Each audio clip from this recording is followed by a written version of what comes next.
Assalamualaikum warahmatullahi wabarakatuh. Perkenalkan, nama saya Fadlan Fatin. Saya adalah mahasiswa pendidikan sejarah semester 4 FKIP UHAMKA. Video ini dibuat sebagai laporan PLP1 yang mana dilakukan secara daring.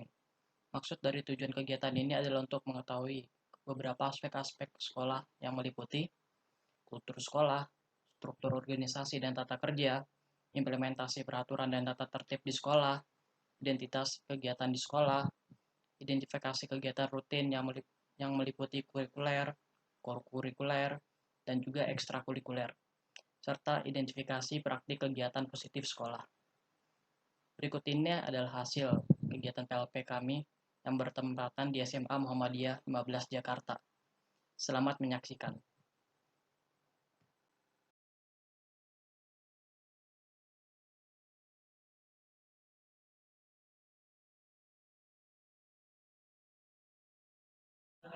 Sebelum kita mulai wawancara, Pak, izinkan kami memperkenalkan diri dulu. Kami dari kelompok pengamatan lapangan persekolahan atau observasi dari UHAMKA, khususnya Prodi Pendidikan Sejarah. Kami akan melaksanakan wawancara terkait sekolah yang kami lakukan sebagai observasi dan Bapak sebagai selaku kepala sekolah dari SMA 15 Muhammadiyah ya Pak ya. Saya sebagai host yaitu Atif Fardal Fatah. Selanjutnya ada Haidul Sastra Kamil dari kelompok kami juga, dari program studi sejarah juga sama dengan saya. Selanjutnya ada dari Bimo Raffi Widianto, sama juga dari kelompok kami, kelompok magang PLP 1. Lalu juga ada Fadlan Fatin dari kelompok kami juga. Selanjutnya kita langsung boleh saja ke Bapak untuk memperkenalkan diri dulu. Oke, nama saya Asrunas Imran. Ya, tempat tanggal lahir saya itu lahir di Bima, tanggal 10 Agustus 1964. Saya tinggal sekarang ini di Kunciran, Kota Tangerang. Saya kira itu. Setiap sekolah memiliki tata sekolah serta administrasi umum. Apakah sistem administrasi pengolahan sekolah sudah memenuhi kriteria yang baik? Contohnya seperti administrasi keuangan atau siswa yang berprestasi sekolah itu administrasinya seperti apa ya Pak? Oke, silakan. Tentang pengelolaan administrasi sekolah yang baik ya. Tentunya kami memiliki sistem pengelolaan administrasi yang baik. Itu tercermin dari hasil akreditasi sekolah. Akreditasi sekolah itu adalah penilaian yang dilakukan secara komprehensif dari unsur eksternal sekolah. Unsur eksternal sekolah itu siapa saja? Itu ada pengawas sekolah, ada unsur dari perguruan tinggi, ada juga dari unsur lembaga-lembaga pendidikan yang ditunjuk oleh BNSP ya, Badan Nasional Standar Pendidikan. Nah itu, dari hasil itu kami memperoleh nilai akreditasi A. A itu kategori sangat baik, yaitu dengan nilai 95. Jadi, itu berarti menunjukkan bahwa administrasi sekolah kita itu sudah berjalan dengan baik, baik dari segi keuangan maupun administrasi siswa.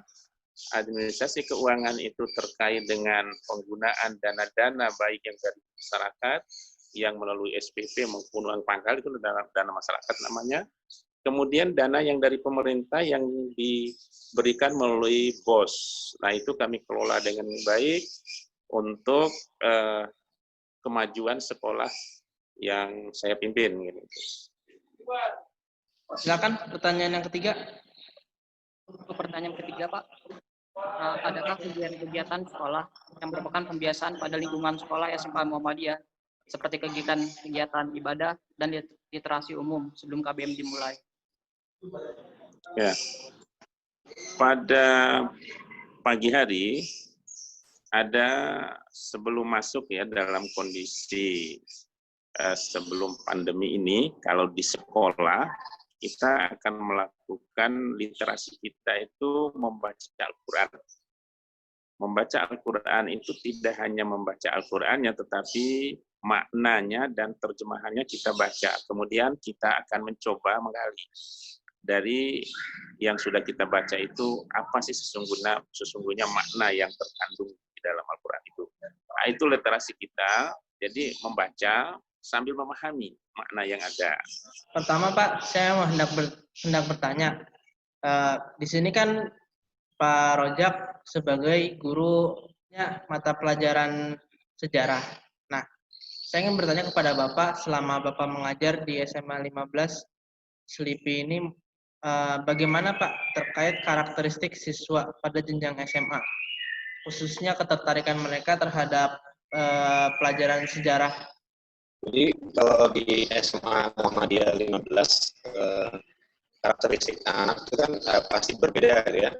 Jadi untuk kategori laki-laki sama perempuan saja itu sudah berbeda gitu.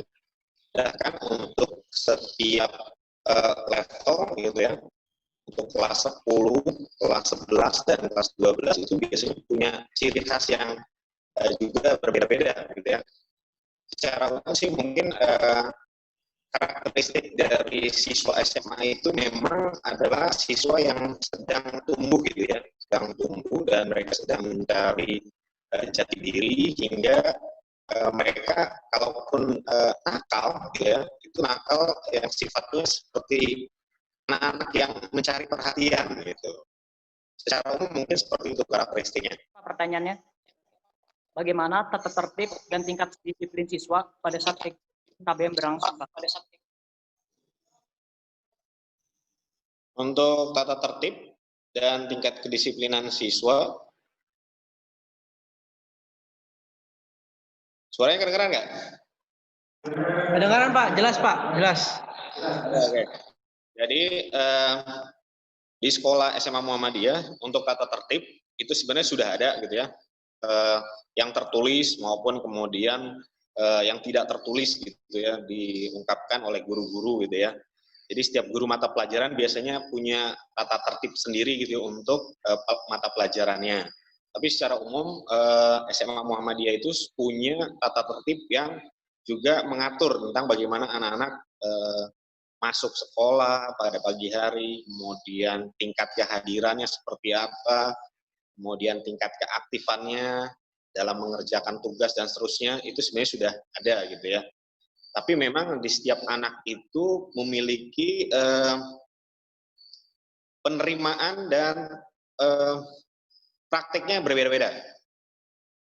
Ada yang kemudian anak yang mungkin sudah terbiasa disiplin di rumahnya, maka di sekolah pun kelihatan disiplin. Tapi kalau anak-anak yang kemudian mungkin di rumahnya lebih longgar gitu ya aturannya, kemudian tidak terlalu menekankan kedisiplinan, maka si anak pun di sekolah akan seperti itu. Gitu. Jadi tata tertib pasti ada di SMA gitu ya, di sekolah, tapi tergantung siswanya dan kadang-kadang itu adalah bawaan dari rumah.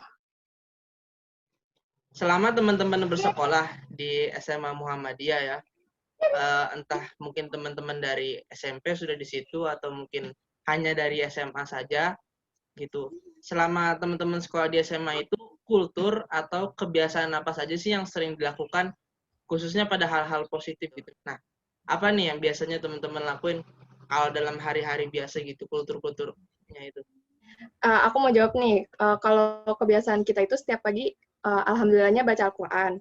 Terus tuh nanti ada satu orang yang baca terjemahan keseluruhannya, terus nanti ada 2-3 orang yang nyari kesimpulannya. Jadi kita bukan cuma baca, tapi kita juga harus memahami, kayak gitu sih Kak, kalau kebiasaan tiap pagi. Terus nanti ada jadwal sholat duha, dan jadwalnya itu sebenarnya nggak tetap, tapi jadi bikin kita tuh jadinya sholat duha tiap pagi gitu Kak.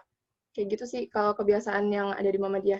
Terkait minat, bakat, dan apakah mengikuti ekstrakurikuler ataupun intrakurikuler sebagai motivasi belajar serta menyalurkan hobi semasa di sekolah atau di SMA. Yang mau menjawab, silakan. Ya, Pak, saya mau menjawab. Ya, boleh. Jadi, alhamdulillah semenjak saya sekolah di situ, saya ikut ekstrakurikuler basket. Saya ikut untuk menyalurkan hobi sih, emang. Dari SD udah hobi main basket. Terus juga kata guru dari sana, kita harus memilih salah satu ekstrakurikuler untuk nilai kenaikan kelas. Jadi saya milihnya basket di sana. Kalau intrakurikuler belum pernah ikut sih. Ya, boleh silakan. Alif. Saya kan Ah. ikut eskul rohis. Motivasinya sih biar ngajak kebaikan aja gitu, ngajak kebaikan supaya bisa mengingat Allah gitu. Terus bisa lancarin baca Quran juga. Kalau masalah tambahan nilai sih, biasanya kalau Rois itu ditambah nilainya itu di Al-Islam, bahasa Arab, sama kemuhammadiyaan. Jadi kalau ada yang kurang di antara itu bisa ditambahin. Kegiatan wawancara kami pada saat kegiatan PLP 1 berlangsung, dapat dilihat bahwasannya SMAN 15 Jakarta merupakan sekolah yang memiliki beberapa keunikan, khususnya dalam pendalaman moral dan nilai-nilai Islam di dalamnya, serta aspek-aspek sekolah yang berjalan dengan baik, dan proses pembimbingan dan pendidikan di sekolah. Ucapan terima kasih saya sampaikan kepada Kepala Sekolah SMA 15 Jakarta, Bapak Haji Asrunas Imron MPD, serta Bapak Abdul Rozak selaku Guru Sejarah SMA 15, serta teman-teman SMA 15. Dan yang terakhir, Prodi Pendidikan Sejarah FKIP Hamka.